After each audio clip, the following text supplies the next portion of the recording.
Vamos lá. Hoje nós vamos tratar de um assunto muito importante no trabalho do auditor fiscal, também importante para a sua prova de legislação tributária do Estado de Goiás. Então, nós vamos falar sobre a desconsideração dos atos e negócios jurídicos.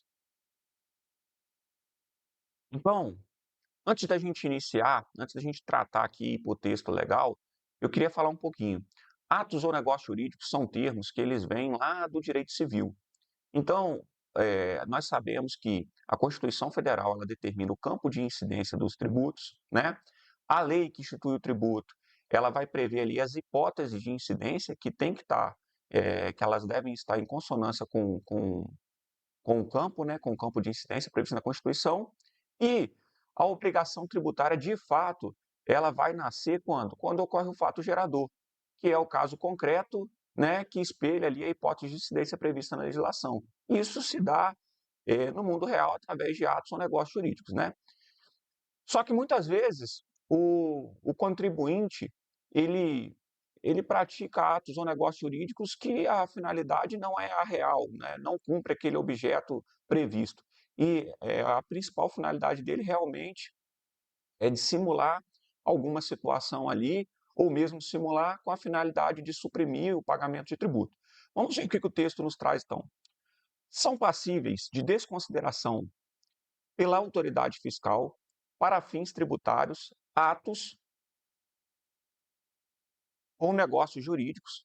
Então, esse aqui é o objeto da nossa desconsideração, tá certo?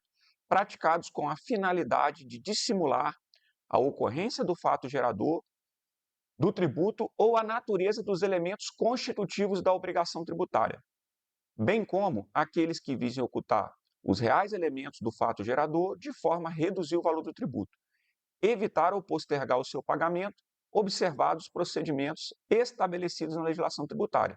Então, a gente vê que o caput do artigo 147C, ele permite que o auditor fiscal, né, a autoridade fiscal, ela faça a desconsideração de negócios que foram praticados com a finalidade, então a finalidade é muito importante nesse caso, de dissimular fato gerador ou elementos da obrigação tributária, né? Isso com a finalidade de o contribuinte deixar de pagar, postergar o pagamento, enfim, para ele obter alguma vantagem ilícita. E o parágrafo único ele diz o seguinte: o, quanto comprovado que o sujeito passivo ou terceiro em benefício daquele quem? Quando é um terceiro, não precisa ser necessariamente o sujeito passivo que é o beneficiado. Uma terceira pessoa que ela age em benefício desse sujeito passivo. Agiu com dolo, fraude ou simulação, então muito importante esse aspecto, o lançamento deve ser efetuado de ofício, pela autoridade fiscal, independente da desconsideração dos atos ou negócio jurídico. O que acontece? É um caso mais profundo ainda, onde você não precisa nem cumprir todos os procedimentos da desconsideração, quando o contribuinte ele age com dolo, fraude ou simulação. Na prática, é difícil você distinguir uma situação em que o contribuinte ele tem a finalidade de dissimular, né, a ocorrência do fato gerador e ele não age com dolo, fraude ou simulação, é bem difícil. Mas, para fins de prova, se prenda a literalidade. Bom, quando não tratar, né, quando ele falar que a finalidade é dissimular a ocorrência do fato gerador ou a natureza dos elementos constitutivos sem citar, né, a questão do dolo, fraude ou simulação, deve haver os procedimentos da desconsideração dos negócios jurídicos do caput. Agora, quando ele falar que o contribuinte, ou seja, o sujeito passivo, ele agiu com dolo, fraude ou simulação, a gente pode fazer o lançamento do crédito tributário independente do dolo, fraude ou simulação. Fiquem tranquilos que eu vou explicar mais à frente com mapa mental e com exemplo prático. Então, vamos por um 47D, que é a continuação.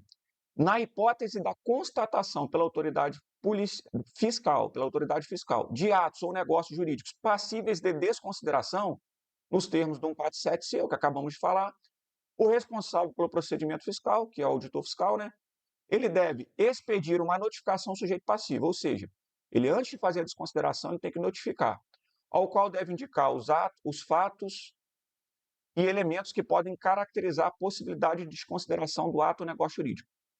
E o sujeito passivo, ele pode apresentar no prazo de 20 dias, tá certo? Não são 20 dias úteis, são 20 dias, a contar da data da notificação, os esclarecimentos e as provas que julgar necessário. Tá, ele apresentou lá em 20 dias. E o auditor? Se ele considerar insuficiente, né, os esclarecimentos e as provas, a autoridade fiscal fará o lançamento do crédito tributário, mediante lavratura do auto de infração. Então, o que ele vai ter que fazer? O auto de infração, né, que é onde ele lança o crédito, e o auto de desconsideração, tá certo? Dos atos ou negócio jurídico que instruirão o processo administrativo tributário. Vamos para o nosso mapa mental e eu já vou falar de um exemplo.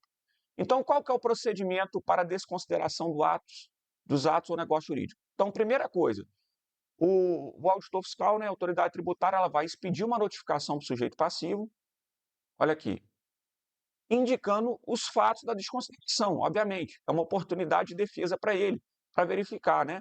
Pô, por que aconteceu? Pode ser que tenha uma explicação. O sujeito passivo ele tem 20 dias para apresentar a defesa dele. Ó. E caso o auditor considere a justificativa insuficiente, ele lança o crédito tributário mediante auto de infração, ó, e o auto de desconsideração. Então veja como no mapa mental, né, todo esse texto aqui, ó, olha como fica muito mais fácil. Então, entendam e utilizem esse mapa mental aí para realmente conseguir assimilar. Eu vou dar, vamos passar para o restante e eu vou dar um exemplo bem prático que inclusive eu vivenciei recentemente. Eu nem vou ler isso daqui. Aqui ele fala o que tem que ter no auto de desconsideração, quais são os elementos que tem que ter. Eu acho isso pouco provável de ser cobrado em prova, tá bom? Entretanto, eu fiz um mapa mental, nós fizemos aqui, né, um mapa mental, eu e o professor Eliezer, de maneira que vocês consigam assimilar muito fácil tudo isso daqui. Então vamos lá, o auto de desconsideração dos atos ou negócio jurídico. O que ele tem que ter?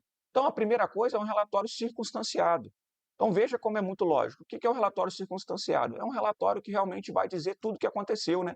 A gente vai explicar para quem vai julgar, para quem vai ver aquele processo, o que tem, tá? Porque o que levou àquela conclusão, o que aconteceu. Aí a gente também tem que colocar a discriminação dos elementos ou fatos que teve a finalidade de ocultar. Ou seja, então a gente tem que discriminar. Além do relatório que ele é muito, que ele pega o contexto, a gente tem que botar de maneira precisa o que foi, quais foram os fatos ou os elementos que teve a finalidade de ocultar ali o, os elementos do fato gerador ou então da obrigação tributária. E aí, depois, obviamente, a gente vai descrever os atos ou negócios equivalentes aos praticados. Tá? Qual deveria ser o correto? Eu vou dar um exemplo e eu vou explicar isso aqui. E qual é a indicação dos elementos de prova colhida? Então, você vai colocar no processo, explicar, né, o que você colheu no processo, na instrução ali, quais foram as provas para você chegar àquela conclusão. Você vai colocar aquelas provas. Você também tem que colocar, caso o contribuinte tenha, né, depois da notificação, ele tenha apresentado esclarecimentos e provas, coloque os esclarecimentos e as provas do contribuinte. E, por fim, os fundamentos. O que te fez, tá? Você colheu as provas e foi isso aqui, ó, foi esse fundamento que me fez desconsiderar os negócios jurídicos. Então, veja como ele é muito lógico. É bastante coisa, mas é muito lógico. Esse mapa a gente consegue ver. E embaixo aqui eu coloquei, ó, a desconsideração dos atos ou negócios será apreciada quando da impugnação do lançamento do crédito tributário. Ou seja, não depende de análise judiciária, de análise do julgador administrativo. O auditor, ele baseado no seu julgamento próprio, ele vai fazer o lançamento, caso ele não concorde com as justificativas. Depois, no PAT, no processo, o julgador ele pode apreciar o trabalho do auditor baseado no que está nos autos ali e no que virá depois, né? Agora vamos para um caso concreto. Então, eu vou dar um exemplo para vocês aqui. Aqui no estado de Goiás, a gente ainda não trabalhou com os benefícios fiscais, mas nós temos um benefício, por exemplo, na comercialização de gado bovino para produtor rural. Há uma comercialização, uma venda para produtor rural, para que ele possa fazer a criação, essa operação ela é isenta. O que pode acontecer, por exemplo, é um produtor rural, ele manda um gado para um frigorífico no outro estado, por exemplo, no Distrito Federal. Só que próximo ao distrito, ele tem uma fazenda, tem uma propriedade, alguém tem uma propriedade lá, onde é uma propriedade que seria passível, sim, de fazer a criação de gado. E aí ele emite a nota fiscal para essa fazenda com isenção, só que, de fato, o gado ele não vai para essa fazenda, ele vai para o frigorífico. Olha o que aconteceu. Ele simulou um negócio jurídico, né? Então, que é a venda para uma fazenda, para um produtor rural, próximo ali ao frigorífico, mas na prática essa operação não aconteceu. Ele fez isso somente para não pagar tributo. Para quê? Para poder realmente obter uma isenção. E aí, a autoridade tributária, ela verifica de fato que esse gado não foi levado para lá. O que ela faz? Ela vai desconsiderar essa emissão dessa nota fiscal e lançar o crédito tributário. Então vamos dar um exemplo aqui. O que ele vai, se ele verificar, obviamente, que foi dolo, fraude ou simulação, ele não precisa nem fazer o auto de desconsideração jurídica. Nesse caso aí, no meu entender prático, há uma simulação. Ele está simulando uma venda que não ocorreu. Mas, vamos supor que no caso de uma questão ela não trate disso. Então a gente tem, ela leva para o lado da desconsideração. Então o que o auditor vai ter que fazer? Antes de lançar o crédito tributário, ó, ele vai ter que expedir uma notificação para o sujeito passivo, vai ter que indicar o que ele vai desconsiderar, que é aquelas notas fiscais relativas ao gado para o produtor rural. O sujeito passivo vai ter 20 dias. Passou 20 dias, ele apresentou a justificativa, o auditor avalia, decide se lança ou não o crédito. No caso do auto de consideração, ele ainda vai ter que lançar todos esses elementos nesse auto de consideração. Então vamos dar um exemplo do que seria. O relatório é contar todos os fatos, né? Olha, que o sujeito passivo, ele emitiu notas fiscais para cobertar uma operação para um produtor rural, quando na verdade esse gado saiu para um frigorífico no Distrito Federal. Ele vai discriminar os elementos ou fatos praticados. Então, ele vai mostrar como que isso acontecia, de onde a mercadoria saía, isso é um relatório substanciado, ele vai escrever tudo. A discriminação dos fatos é dizer exatamente isso, né? Esse fato pormenorizado. A descrição do ato ou negócio equivalente seria o seguinte: olha, ele deveria, na verdade, emitir uma nota fiscal para o frigorífico e não como destaque do imposto e fazer a apuração e pagar, mas, na verdade, então, ou seja, o que ele deveria ter feito, né? Eu vou descrever. A indicação do elemento de prova colhido. O auditor ele não vai simplesmente lançar isso sem nada.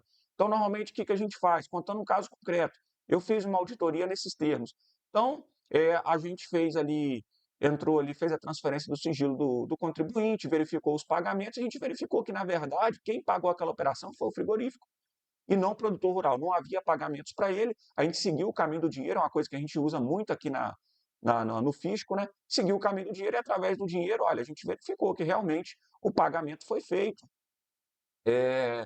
pelo frigorífico. Outra coisa também, a gente tem um sistema de rastreamento, a gente consegue verificar que o veículo, o caminhão que estava transportando aquelas mercadorias, ele na verdade, ele não foi para aquela fazenda, através do sistema de câmera, ele adentrou no Distrito Federal, é algo que a gente consegue fazer aqui também no fisco goiano.